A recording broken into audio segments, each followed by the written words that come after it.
हाँ तो बच्चों, कैसे हैं आप सब। जैसा कि आप सभी को पता है, अपना एक्सरसाइज 8.2 चल रहा था। इसके अंदर क्वेश्चन नंबर फर्स्ट का फर्स्ट, सेकंड और थर्ड पार्ट कंप्लीट कर चुके थे। आज स्टार्ट करने वाले हैं पार्ट नंबर 4 को और पार्ट नंबर 5 को। दोनों ही इंपॉर्टेंट है, इसको आप लास्ट तक देखिएगा, अच्छे से समझ जाओगे। तो स्टार्ट करते हैं बिना कुछ देर किए। सबसे पहले आपको ये क्वेश्चन दिख रहा है बच्चों, तो देखो यहाँ पर वही कल वाली कंडीशन लग रही है, चार चार टर्म्स आएंगी। तो चार चार टर्म्स आएंगी बच्चों, तो उससे बचने के लिए अपन क्या करेंगे, इसे डिवाइड में लिख देंगे। तो सबसे पहले अपन इसे डिवाइड में लिखते हैं।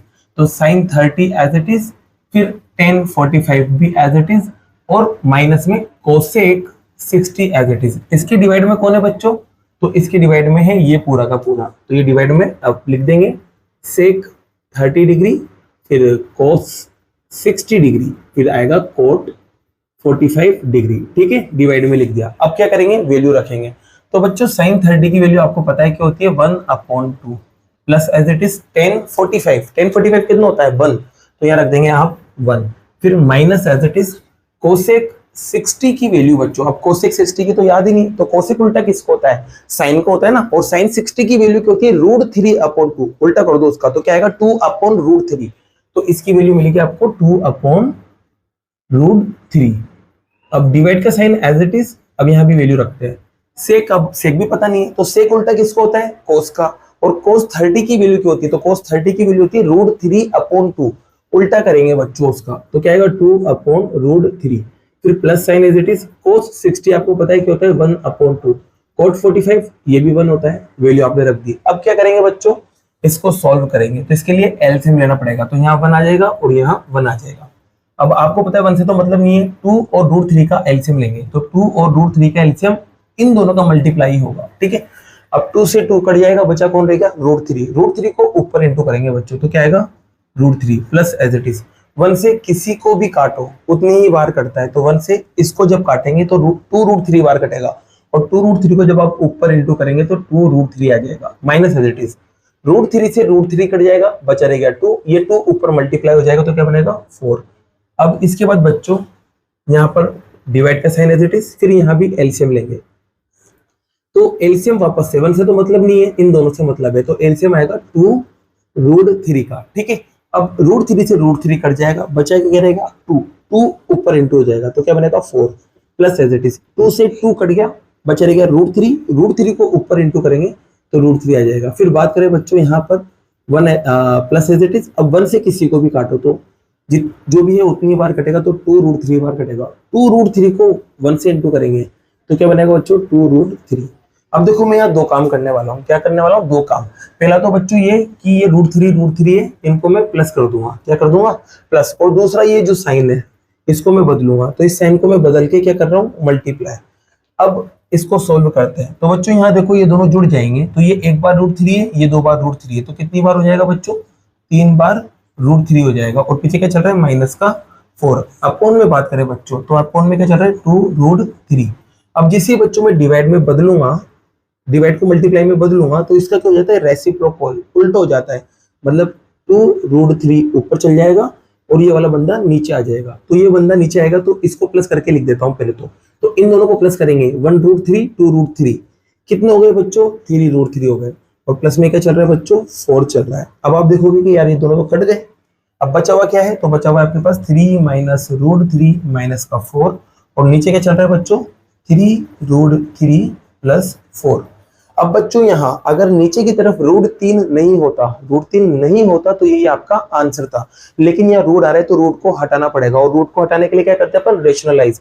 और रेशनलाइज करने के लिए क्या करते हैं, इसी नंबर को अपन क्या करते हैं, जो नीचे वाला नंबर है इसी को ऊपर नीचे मल्टीप्लाई कर देते हैं। लेकिन अगर प्लस है तो माइनस लगा के, और माइनस है तो प्लस लगा के। तो यहाँ देखो बच्चों 3√3 और 4 ले लेंगे, यहाँ पर भी 3√3 और 4 ले लेंगे। यहाँ प्लस है तो क्या ले लेंगे, दोनों जगह माइनस। सेम चीज से ऊपर नीचे मल्टीप्लाई कर दिया। अब बच्चों आपको पता है नीचे की तरफ तो फिक्स है, क्या नीचे की तरफ क्या लगती है, आइडेंटिटी। आइडेंटिटी भी कौन सी, a² माइनस b²। एक बार प्लस में होती है, एक बार माइनस में होती है। अब एक बार प्लस एक बार माइनस आपको दिख जाए तो उसको आप इसी तो बदलते हो ना, a² माइनस b²। तो नीचे देख सकते हो एक बार प्लस में एक बार माइनस में, तो इसको अपन इसमें बदल देंगे। तो देखो बच्चों बदलते हैं, तो यहाँ पर इसको जब बदलेंगे तो आगे वाले का स्क्वायर होगा, ये लो आगे वाले का स्क्वायर होगा 3√3 का, फिर माइनस पीछे वाले का स्क्वायर होगा। पीछे वाला कौन है, 4, तो 4 का स्क्वायर हो जाएगा। ठीक है बच्चों। अब इसके बाद ऊपर की तरफ क्या है, तो ऊपर देखो आइडेंटिटी नहीं लग रही, तो इसको अपन क्या करेंगे, ओपन करेंगे। और ओपन करेंगे तो बच्चों पहले ये इसके पास जाएगा, फिर ये इसके पास जाएगा। तो देखो पहले बिना रूट वाले 3 इंटू होके क्या बनेंगे, 9 बनेंगे। फिर रूट थ्री इंटू होके क्या बनेगा, 3 बनेगा। ये लो, ये दोनों मल्टीप्लाई हो गए। अब ये 3 इसके पास जाएगा, तो बिना रूट वाले 3 और 4 मल्टीप्लाई हो जाएंगे। 3 और 4 मल्टीप्लाई होके क्या बनेगा बच्चों, 12। ठीक है, और ये √3 अकेला है, इसके पास √3 नहीं है, तो √3 एज इट इज लग जाएगा। अब देखो यहाँ कौन सा साइन था, माइनस, तो यहाँ पर माइनस लग जाएगा। अब बच्चों कौन जाएगा, 4 जाएगा। 4 इसके पास भी जाएगा और 4 उसके पास भी जाएगा। साथ में बच्चों किसको भी ले जाएगा, माइनस को भी। जब माइनस इसके पास जाएगा तो दोनों के साइन बदलेंगे, मतलब ये प्लस का है तो माइनस का हो जाएगा, और ये माइनस का है तो प्लस हो जाएगा। मैंने साइन पहले बदल दिए, अब सोल्व कर रहे हैं। तो देखो 4 इसके पास गया, 4 को 3 से इंटू करेंगे तो बच्चों क्या आएगा, 12, और ये √3 एज इट इज। अब 4 इसके पास गया, तो 4 और 4 इंटू के क्या बनेगा बच्चों, 16 बनेगा। ये अपन ने सोल्व कर लिया, ठीक है। अब इसको मल्टीप्लाई करते हैं, मल्टीप्लाई करने पर आएगा आपके पास 27। ये भी √3 वाला, ये भी √3 वाला, दोनों √3 वाले तो प्लस हो जाएंगे क्योंकि सेम साइन है। तो ये 12 टाइम है, ये भी 12 टाइम है, तो कितनी टाइम हो गया टोटल, 24 टाइम हो गया बच्चों। और ये √3 एज इट इज, और ये साइन माइनस का क्योंकि माइनस वाले जुड़ रहे हैं। फिर पीछे क्या है, 16। यहाँ देखोगे बच्चों तो 3 का स्क्वायर 9 होता है, और √3 का स्क्वायर 3 होता है, और 4 का स्क्वायर 16 होता है। अब आप देखो बच्चों, इन दोनों को प्लस करो, तो प्लस करेंगे तो 7 और 6 प्लस करने पर 13 आएगा, ऊपर बन जाएगा 1 और 1 2, और 2 ये वाला 4 हो गया। और पीछे क्या चल रहा था, तो पीछे चल रहा है आपके 24 √3। नीचे की तरफ देखो बच्चों, इन दोनों को मल्टीप्लाई करोगे, मल्टीप्लाई करने पर आएगा 27। 27 में से 16 को माइनस करोगे तो कितना बचेगा, 11। और यही इस क्वेश्चन का क्या है, आंसर। और इसी के साथ आपका क्वेश्चन नंबर 4 कंप्लीट हुआ।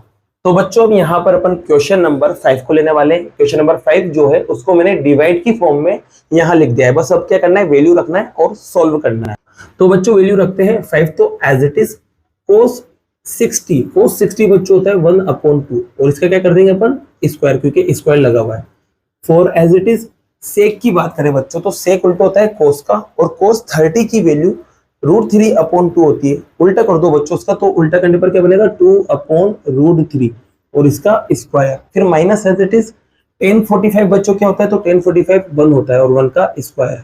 फिर डिवाइड एज इट इज। अब साइन के पास गए तो साइन 30 1/2 होता है, और इसका स्क्वायर कर देंगे क्योंकि स्क्वायर होता है। प्लस cos 30 जो होता है वो √3/2 होता है बच्चों, और cos पे स्क्वायर है तो यहाँ पर भी स्क्वायर कर देंगे। अब आगे देखो बच्चों, तो यहाँ पर देख सकते हो 1 का स्क्वायर क्या होगा, 1, और 1 5 से इंटू होगा तो क्या बनेगा 5।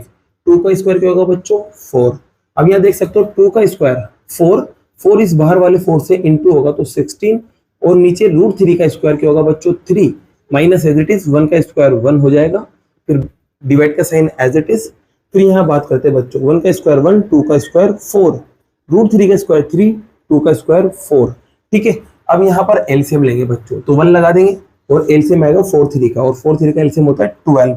4 से 12 3 बार कट जाता है, 3 को 5 से इंटू करेंगे 15 आ जाएगा, प्लस एज इट इज। 3 से 12 कटता है 4 बार, 4 को ऊपर इंटू करेंगे तो कितना आएगा 64, माइनस एज इट इज। 1 से 12 बार कटेगा, 12 को ऊपर इंटू करेंगे तो 12 ही आएगा बच्चों। और डिवाइड में आपके पास इसका भी एलसीएम ले लेते हैं, तो 4 आएगा, और ऊपर 1 और 3 आएगा, क्योंकि जब नीचे वाले सेम होते हैं तो एलसीएम भी वही और ऊपर वाले भी वही आते हैं। अब बच्चों इसको देखो अपन प्लस करेंगे, तो प्लस करने पर आपके पास आएगा कुछ 79 आएगा, और उसमें से माइनस करेंगे किसे, 12 को, तो 12 को माइनस करने पर आपके पास आएगा 67। तो ये लिखेंगे 67/12, और यहाँ बच्चों डिवाइड एज इट इज। इन दोनों को प्लस करेंगे तो 4 आएगा, और 4 से 4 काटेंगे तो क्या बचेगा, 1 बचेगा बच्चों। अब 1 से किसी को भी क्या करें अपन, डिवाइड करें तो वही रिजल्ट आता है, तो 67/12 ही आएगा, और वो इस क्वेश्चन का आंसर है। इसी के साथ आपका 5th पार्ट भी क्या होता है बच्चों, कंप्लीट होता है। बाकी के जो पार्ट है बच्चों वो नेक्स्ट वीडियो में करते हैं। अगर वीडियो पसंद आई हो तो वीडियो को लाइक कीजिए और चैनल को सब्सक्राइब कीजिए। Thank you so much.